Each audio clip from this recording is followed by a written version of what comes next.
If you're a leader, how are you taking care of your people? How are you getting your team through this? And really, what are you looking for as opportunities?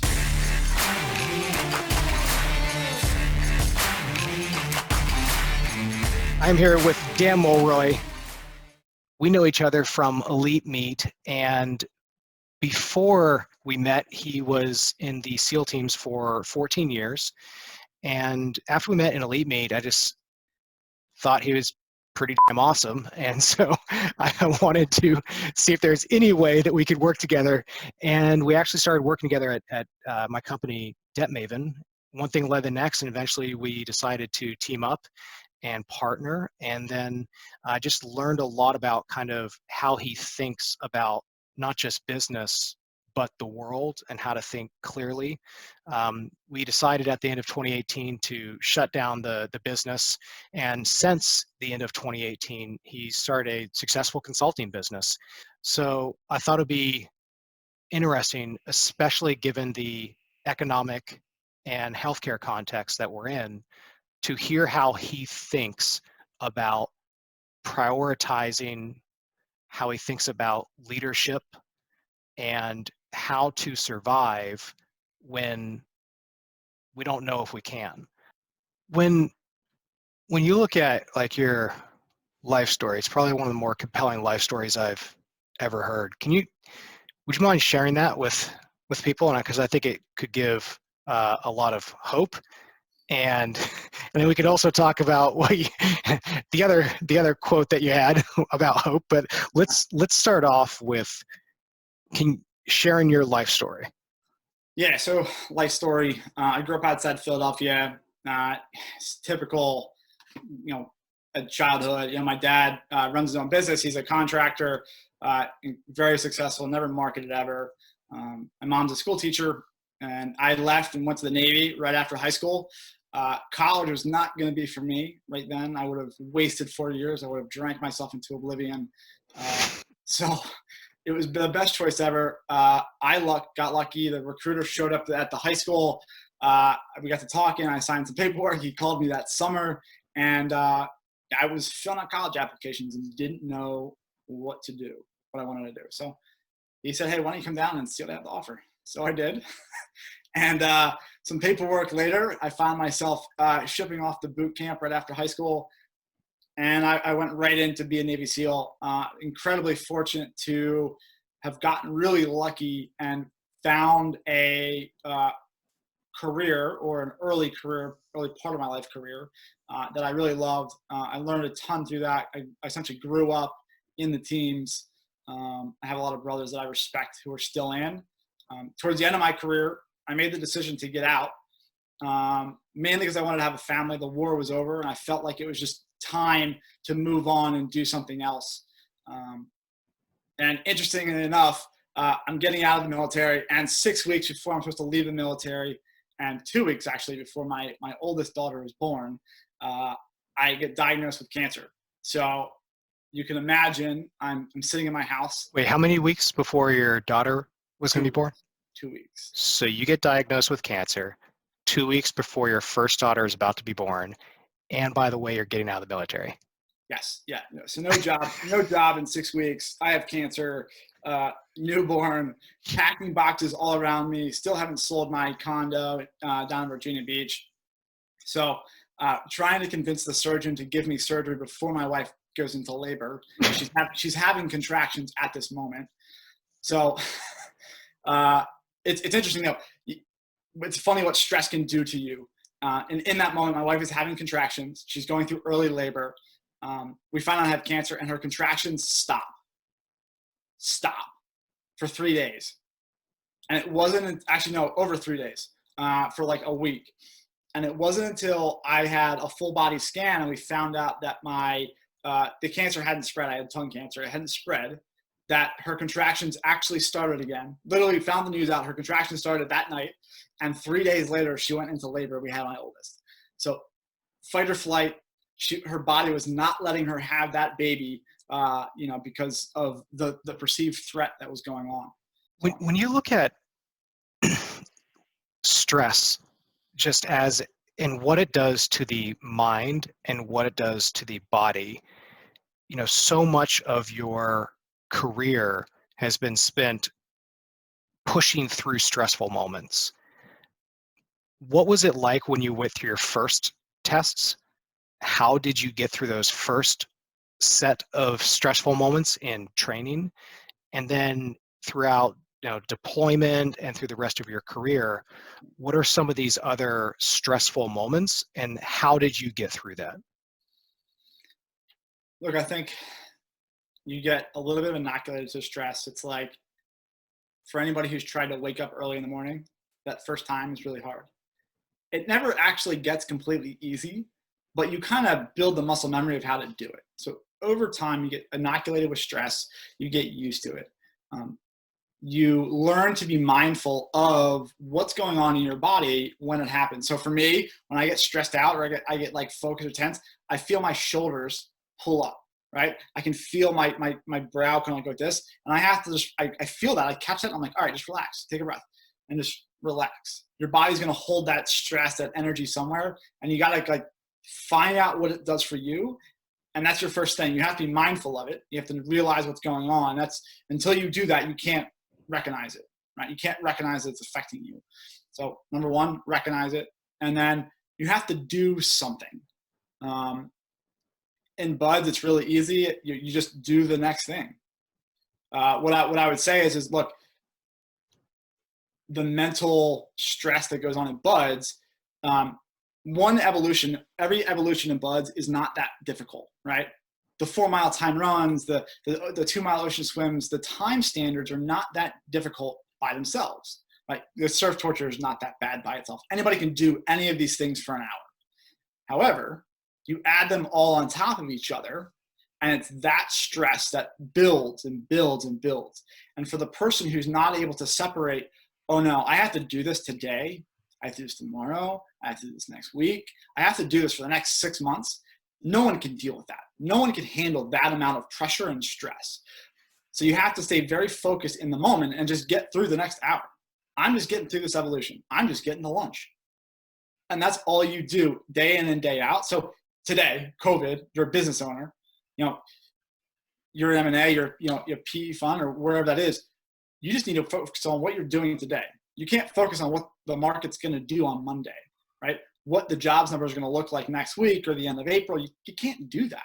You just got to make the decision today. I'm going to focus on what I can control today. That's it. That's it. The stoic belief of, hey, or I guess it's Shakespeare, right?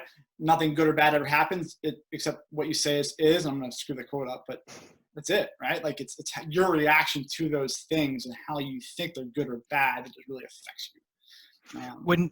So a lot of the audience and for the Investors and Operators podcast is, probably principal level to partner level. So they've been through multiple stresses. Can you talk about maybe mid-career or late career, that part of the stressful situations that you might have been in? I assume like as you went later in your career, there are different types of stresses and they're more dynamic, which is similar to what partners in private equity or MDs at an investment bank or partners at a law firm might be going through. So I think there's two kind of scenarios I want to talk about, or two concepts, and one of them has two scenarios. So overseas on deployment, and I think SEALs are very fortunate in that we generally control the narrative of when we're going to do an operation, right? We're picking the time and place. Generally, we're picking the operation, what we're going to do, the tactics we're going to use, and we're setting the offensive, right? We're going to go and target the compound and target the individual that we're going after, or whatever it may be, right? So we set all those parameters. So we're taking the offensive, we're taking the action. I got to be honest, in those situations, there's not a lot of stress that goes on. You're just doing your job. Yes, it is stressful, blah, blah, blah. But what is more stressful? So I had a deployment when I wasn't doing that nature. I was actually I was in a foreign country and I was training a local special operations folks for the nation, right? For that country. And we were targeting some Al-Qaeda folks in the city, in the region, and trying to get them on operations. Well, I'm living in a house. Me, one other SEAL, and a radio guy. I'm not setting the parameters of this. I'm just waiting to get targeted, right? So, there was one night in particular, I woke up in the middle of the night to what I thought was fireworks. I tried to convince myself that they were fireworks because you hear fireworks a lot, you hear gunfire around the city a lot. And then the second time I heard it, like, nope, that's an AK. And it sounds really close. So I go outside my room, I look at the security cameras, and I realize in that moment my security cameras are on my compound wall facing inward, not facing outward. Right. I found out later the local neighbors complained when they were facing outwards that we were like watching them. So we had to turn them around. So, but all I see on the security cameras, I sit and I see muzzle flashes reflecting off of my building, of my 3-story house. I'm like, oh no, that's not good. And I was like, well, this is happening. Cool. And and then like it ends up being there's a wedding next door, and the guy goes outside and shoots his AK off in the air. But you don't realize that, right? Like I creep up to the top of the roof. Standard wedding procedure. Right. I creep to the top of the roof. I have my kit on, my night vision, my gun, and I like creep over to the edge, and I see my security guard is a local, just running around with like a chicken with his head cut off. He's gonna be totally useless. And then I'm like scanning, and I don't see anything. I'm like, what is going on? Like, and then I see it, and I see 2 cars doing donuts in this cul-de-sac next to the compound wall. And I'm like, and a bunch of people walk outside the house, shouting and joyful. And I'm like, yeah, couldn't sleep last night. But long story short, in that moment, in that deployment, I didn't control the narrative. I was waiting in a defensive posture for something else to happen. And what that really means is that if you can control the narrative, you can control that a little bit better. Right? If you're just that's so important right now for private equity that is fighting a losing battle currently with getting relief from the stimulus package. And that just is so important to the context now of controlling the narrative, and in this sense, like controlling the narrative in a positive way on how they're working with their portfolios and going on the attack and being proactive about it. So how, when you went to, as you were getting out of the military and, went through this health scare with yourself, I mean, surviving cancer, like what was going on in your mind? How the hell did you do it? I'll be honest, I lost it a little bit. You start to ruminate on the worst case scenario. I had gotten to the end of my career, and the lesson I pull from this is called the disease of success. And in my mind, disease or success is a disease which kind of infects your mind and makes you forget what it took to get you there in the first place. And the problem with that is it's not that you become successful. It's that you get comfortable in that success. I got to the end of my career as a Navy SEAL. I got this. I'm good, right? I'm going to pull all these learnings that I brought with me. They're going to be natural. They're ingrained. And you forget that really they're not. You're going to forget them. So you have to approach every new instance with that same fight, that same vigor. And I got diagnosed, and I ruminated the worst case scenario. Like who is going to walk my unborn daughter down the aisle at her wedding? Am I going to make it? I don't know. It's incredibly scary. And then I finally remembered that thing, and I caught myself. I think my wife actually helped me pull me out of this.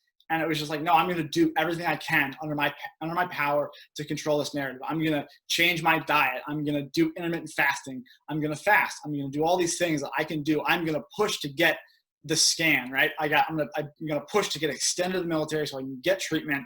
I'm going to change this. And I ended up getting extended for an entire year. I ended up getting medically retired from it because I took the offensive. I was lucky. My wife really pushed me in a lot of those things and gave me the reminder that I had to do that. But I think the biggest key is you have to approach every new instance. Just because you went through 08, just because you went through 01, does not mean that you are going to remember how to do this now. So if you rest on your laurels because you made it through 08, you're wrong. You're not going to make it through this. You got to change the game up. You got to take offensive. And the bottom line is you're either flanking the enemy or the enemy's flanking you. Okay, can you talk about that more? Because, so much of, I felt my mindset has been only take action if I know that I can win. And for the horrible example of playing StarCraft and making that comparable to your 14 years in the SEAL teams. I mean, it's basically right. Same thing, right? So when I did StarCraft, I would only attack if I knew that I could win. And I saw this mentality of when I would play others that they would just keep on attacking with smaller forces or medium-sized forces. And I know that this is a horrible example, but it goes into a mentality that I've seen of how do I get what you were telling me earlier about shoot, move, and communicate. Like, how can you go on the offensive when it feels like everything's coming at you? So shoot, move, and communicate. It's like the baseline of what a Navy SEAL does, right? You shoot when you see a threat, you move to your harder target, and you communicate with your team. What you have to do in that moment is give yourself the time and the breath to catch the time to catch your breath and take a step back and analyze the situation. So for us as Navy SEALs, it's really easy because we do a bunch of training. So we get in this situation and we have all this training to fall back upon, right? So the analogy I'll use is when you're shooting someone, we go through and we just practice how you raise your gun up from low ready, which is all the way down, like pointing to the ground, up to one shot, right? And do that thousands or tens of thousands of times to make it as fast as possible, right? Same thing, gun from the holster, right? Really, hey, cool, you're practicing that process, but what you're doing is buying time so that when you're faced with a situation in combat, you don't have to think about how you pull your gun up, right? You can do it as fast as possible, and you've bought yourself that time where I don't have to use the mental capacity to think about lifting my gun up. I just do it. And I can then think in that time, right? So for you as an operator or as an investor, you have your investment criteria. You've built out all these systems and processes ahead of time. Fall back upon them. Give yourself the time and slack to assess those systems and processes. How do you operate as a business? Are they working? Continue on. Fix them if they're not, and then continue on into what you're doing.